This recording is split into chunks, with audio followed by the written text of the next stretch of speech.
Hello guys, it's Pepe from Miss Trigger, and today I have for you a special interview with Pablo Pintor, winner of the first Pro Tour in the Flesh and Blood. Hello Pablo. Hello, it's a pleasure being here. Yeah, it's a pleasure that you are here for us and for our viewers. So maybe the first question: who is Pablo Pintor? What do you do for a living, and how you started playing Flesh and Blood?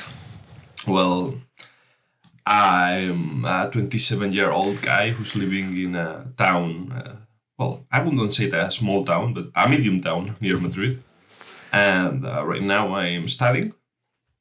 I finished my university studies of study law, and now I'm studying to get a job for the government.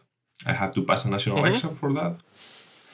So I have been studying for several years now. These exams are really, really hard, but if you pass them, you have a job for all of your life. So that's what I'm trying to do. And you're playing card games. And I'm wasting too much time playing card games, yeah. Yeah, like everyone probably. Okay, so you've been a very good card player in different games. I know the Legend of the Five Rings. You had some successes here. So also the Pro Tour New Jersey shows that maybe those skills are transferable from game to game. So you did well on Legend of the Five Rings, and now you are doing very good on Flesh and Blood. So do you think there are any skills that transfer from one game to another? I believe you have to unlearn everything you know from other games when you move to a new one, because Magic plays completely different than Flesh and Blood, and Flesh and Blood is completely different than Legend of the Five Rings. But you learn certain things that are useful, especially in competitive environments. You learn how to control or how to be more calm, how to deal better with these stressful situations, like if you win this game, you will make the cut or playing in the top. And I believe that helps a lot. I have been in these situations before. Yeah. And I think that's a big part, because it's pretty hard to prepare for that. I believe you have to be there a few times to be able to deal. Well, there's always people that's really good at it or that's really bad at it, but normally you need being there a few times to normalize it. And I believe that it also teaches or makes your playgroup, if everyone has already played some card games, it is easier for all the playgroup to get into the dynamics of testing and getting games to refine decks. Okay, so you just said that the mental preparation for a big event is a really big thing when you are playing this big tournament. Yeah. So you started Pro Tour going 0-2. So this is not the best start for a player on a big tournament. So how did you manage to later win 11 rounds of the 12 remaining? How did you do that? Well, I'm not going to lie. I was really tilted when I was 0-2. Because I had practiced so much for this tournament. I was really confident on my deck.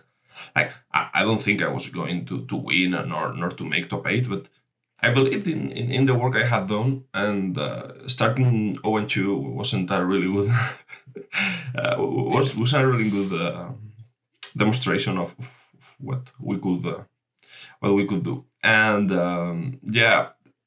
but thankfully.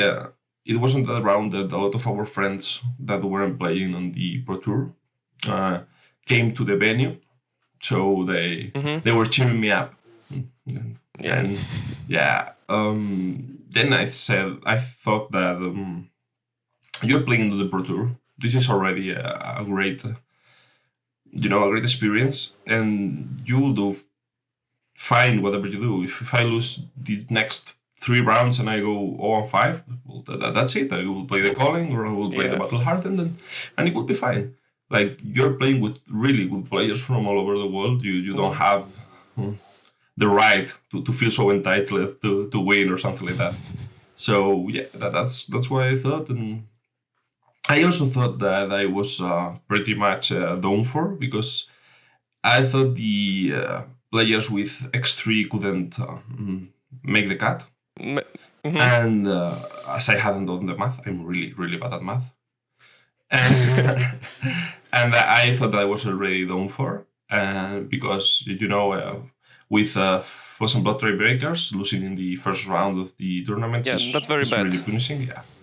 So I was just calmly playing as if there wasn't anything on the line, and it wasn't until I don't know something like round 10 or 11 that one of my friends came and he was like, "Hey, you win 3 or 4 more games, you're in." And I was like, "No, I can't." Yeah, so I believe you were just doing what you had to do, so winning all the matches remaining probably. Okay, so I think we can talk about the Pro Tour meta. So were there any champions picks that surprised you a lot? Maybe Kano is the one champion that surprised you? Yeah, I expected to see the spread of heroes was like we expected in our testing. We expected a lot of Starvo playing casino mainly. We expected a lot of chains. Well, room plays in general, but chains primarily. And we expected quite a few prisms too. So that was like in our testing, and I believe that played in our favor. But yeah, Kano was an outball. We didn't expect it at all. We weren't prepared for it at all. I believe it was probably an auto lose for my deck. And I expected maybe more Lexis because I believe that's a dark horse in this format. But yeah, and that was it. We were really surprised by Kano. We weren't prepared for it.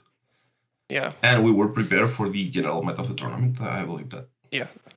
Did you face any Kano players during the Pro Tour? Or I got lucky and I didn't get paired with any of the 7 players. I believe there was like 3 of them or 4 of them on the second day. So yeah, and 2 made the top 8. At least they were doing really good. So they were going to play. They weren't going to play with someone with 2 losses like me. Maybe that was my lucky charm. Yeah. Okay. So just one more question about meta. So there were Starvo bans on Awakening before the Pro Tour. So did it change the deck that you wanted to play, or maybe your test group changed some deck techs or anything like that? Oh yeah. If there hasn't been this balance check on Autumn's Touch and Awakening, I believe my play group would have preferred to play Starvo. Like Controller Starvo was the deck I was playing up until those changes. I believe the Autumn's Touch change was really harsh on that deck. Yeah. As I was running all 9 copies of Autumn's Touch, it was really really harsh. And yeah, we were thinking maybe with the Awakening ban, Casino Starbolt doesn't have that good matchup into aggro decks. Yeah. I don't really consider Chain to be an aggro deck, but like it plays in several stages of the game. It's kind of a strange deck. But yeah, we thought that maybe these decks that can push really big turns of high damage that usually they in the past they got answered by an Awakening and with a full pulverize and you would just lose the game on the spot. Yeah, this time you had this kind of change to raise him, and that's what we aimed for with our deck. That's where we were playing all the Evil Littles, and yeah, I believe it paid off because my other mate that was playing with me and he also took Chain. He was playing the Calling. He didn't qualify for the Pro Tour, and he finished in the 4th place in the Calling. Oh, that's great. So yeah, I believe it was a good meta call. Yeah, definitely. It was a good meta call. So the first place in Pro Tour and the top 4 in Calling. That's a good meta call. And you were going to a big tournaments, not in Flesh and Blood, but maybe Legends of the Five Rings. How would you compare the Pro Tour as a big event to the other events on other games? Yeah, I believe they are in another scale completely. I have been I have been 2 times to the L5R Worlds tournament in Minnesota, and it's completely different. It's a different kind of beast. Not only in the number of players, because here we were like what over 1,000 people. Yeah, approximately on 1,000 people. If you put together all the tournaments, and like we were 3 or 4 times the people on that one, and the Pro Tour had the most competitive field I have ever played in a game, I believe. So yeah, it was a completely different scale, and to be honest, this tournament seemed like it was much better prepared. And I'm not talking just about the venue or judges or all of that they were also better prepared, but no, you have the little things like the banquet or these small details, and it seemed like everything was definitely someone spent a lot of time putting every little thing in the right place and making it feel like a great tournament. And I'm extremely hyped for both the second Pro Tour and the Worlds tournament, because I can't wait to see what they will do in Worlds to surprise us, seeing what they have done already in the first Pro Tour. So yeah, pretty hyped for it. Yeah, great. So another question is, Starvo is already a living legend thanks to our teammate Mateusz Sas, but the chain is, thanks to you, also pretty close to making the living legend. We are on the ProQuest season right now, and approximately 40 ProQuest wins is what chain needs to go to the living legend. So what will the next deck that you will be playing be? Because I also heard that you like the original Bravo Showstopper. Do you think if you can come back to that deck? As long as Prism is in the meta, I don't think any Guardian not named Starvo can compete. You have literal to lose. That's not pretty good going into a tournament. Like, you can make that meta call, but only if on the future meta he has like a really high win percentage against every other deck, and even then it's a risky call. So yeah, I don't think Bravo or the Guardian class will make a comeback. In the meantime, I do expect Chain to get hit Living Legend. And with Chain and Bravo Star of the Show hitting Living Legend and Uprising releasing, I expect to see a really giant shift on the meta. We have already seen some cards from Islander, and she's looking good. I'm really hoping that Faye will be a good ninja finally. We could have some tier 1 ninja again. And yeah, I believe the meta is pretty open. Anything can happen right now. And I'm prepared to play any deck. Like, just everything that is good enough. Okay. So you talked about Uprising, so it's coming really soon. There is a big event in Europe, in Madrid, and also 2 others in the world. So do you expect anything specific from either CC or Limited? And you mentioned Islander, that this is a character that caught your eye that you are interested in, yes? Her mechanics seem like, I really like the idea of Olhim, of this control deck, but I don't really like how it was executed, because he only defends in his games. He has no proactive decisions at all, and he tends to depend on your opponent to finish your rounds on time in the tournaments, and that's pretty risky too. So yeah, while I enjoy the idea of a control deck, I believe it's not that well executed. And maybe Slander. She seems like she will put a lot of taxes on your opponent. She will definitely mess up with costs and plans and drawing cards and all of that. But she seems like she will not defend as much. She will have more proactive decisions. She will have a win condition, and I expect her to be a more interesting character than Olhim, because let's face it, if Prism, as much as I hate Prism, if Prism leaves the meta, Olhim is probably a really good deck and not a Yeah. really fun deck to play against, nor to play with. Yeah. And yeah, I'm expecting great things from Islander, but my personal favorite from the next set, and we haven't seen anything from him, is Faye. Yeah. I We have. love his theme, I love his artwork, and I really love Avatar, the Last Airbender, and Yeah. That's a he's great show. literally Zuko from that series. So yeah, I'm fanboying a bit, but Yeah, that is a great show, and we also in Poland we also just looked at him and we said, yeah, it's Zuko. It's definitely that character. yeah. Okay, so there is a second Pro Tour coming. It's a Pro Tour Lille. I believe you are coming to that event. Oh yeah, I was lucky enough that I had a super quest lineup just when I returned to Spain. 3 days after returning from New Jersey, I had my train ticket was already bought, and if not, I think I wouldn't have gone there. Like I was really tired.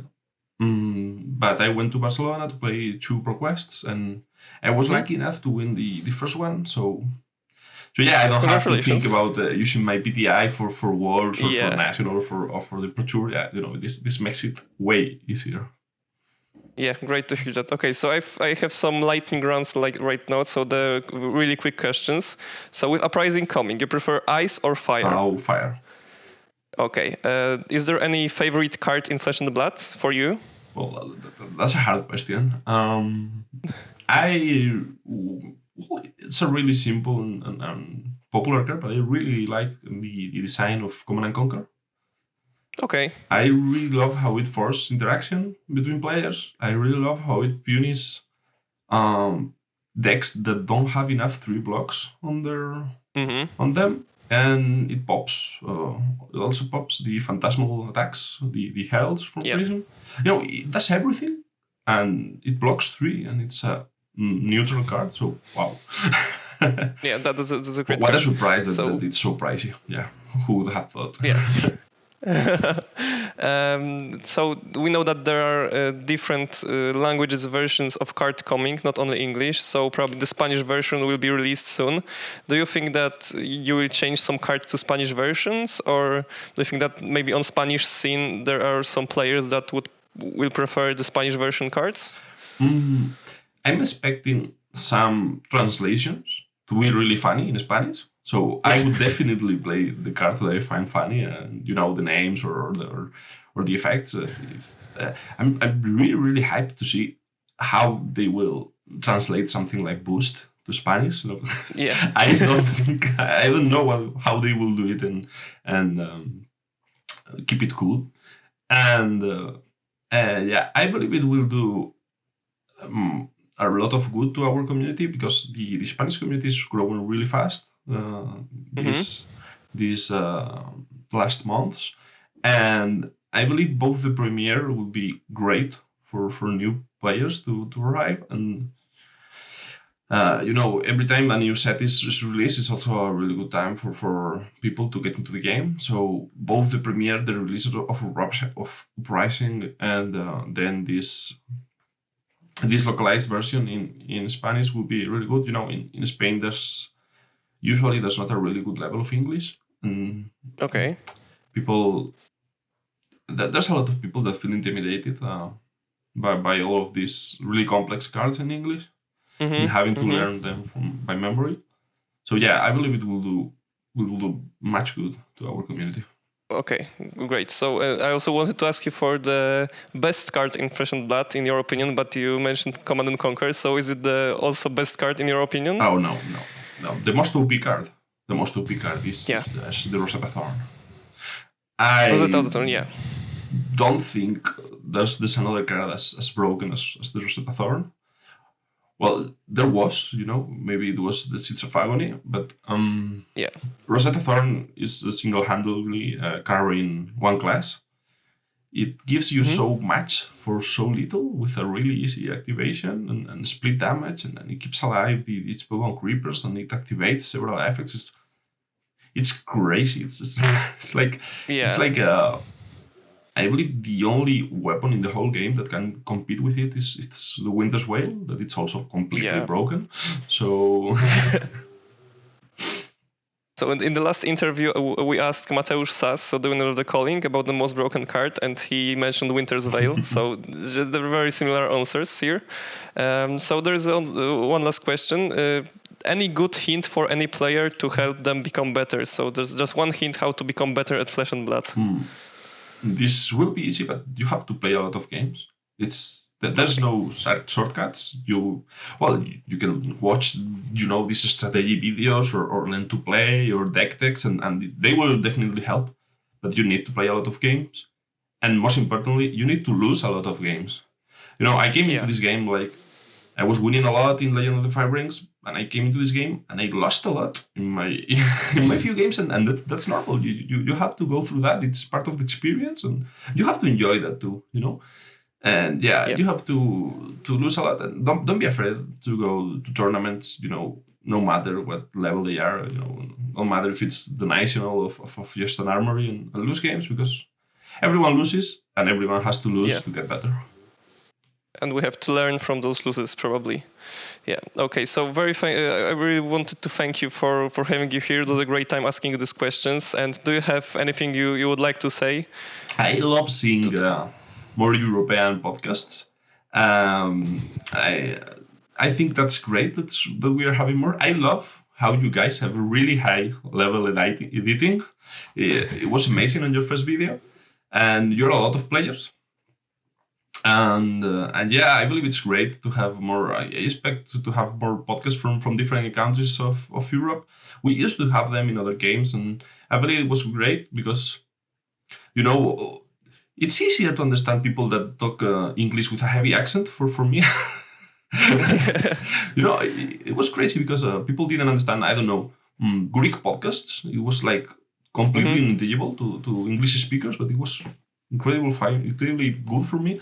So I expect to have more podcasts. I love that you guys are doing this and having more localized podcasts on all of Europe, well, all over the world. It's great to see different metas.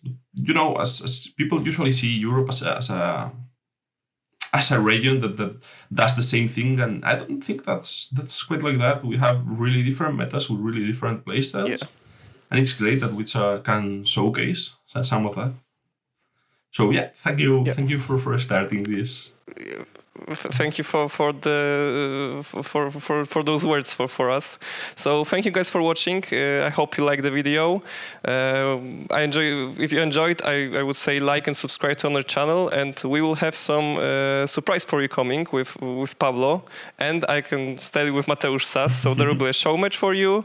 So stay tuned. The show match will be coming in the next week probably. So thank you very much, and see you later, guys. Bye.